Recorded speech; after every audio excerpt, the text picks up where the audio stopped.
Dybt inde i den store og mystiske bambusskov ligger der et gammelt og magisk tempel. Dette tempel er kendt som bambussens helligdom, og det er hjemstedet for en kostbar skat, den magiske krystal, balancens juvel. Balancens juvel blev sagt at besidde uendelig visdom og kraft til at bevare naturens balance.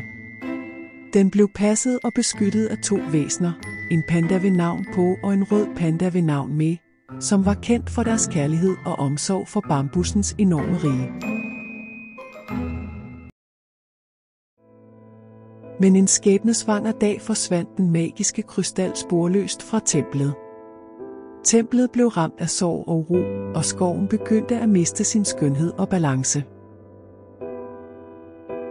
Balancens juvel var blevet stjålet af en mystisk skurk ved navn Draco, der ønskede at bruge krystallens magt til sine egne onde formål. Po og Me, guidet af visdom og medfølelse, har bedt om hjælp fra en gruppe modige børn. I skal nu begive jer ud på en farefuld mission, forenet i jeres stræben efter at afsløre sandheden og genoprette balancen i bambussens rige.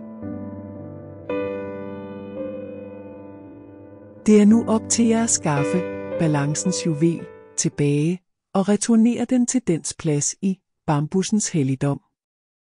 I skal overvinde udfordringer, bruge jeres visdom og samarbejde som et team for at genoprette naturens balance.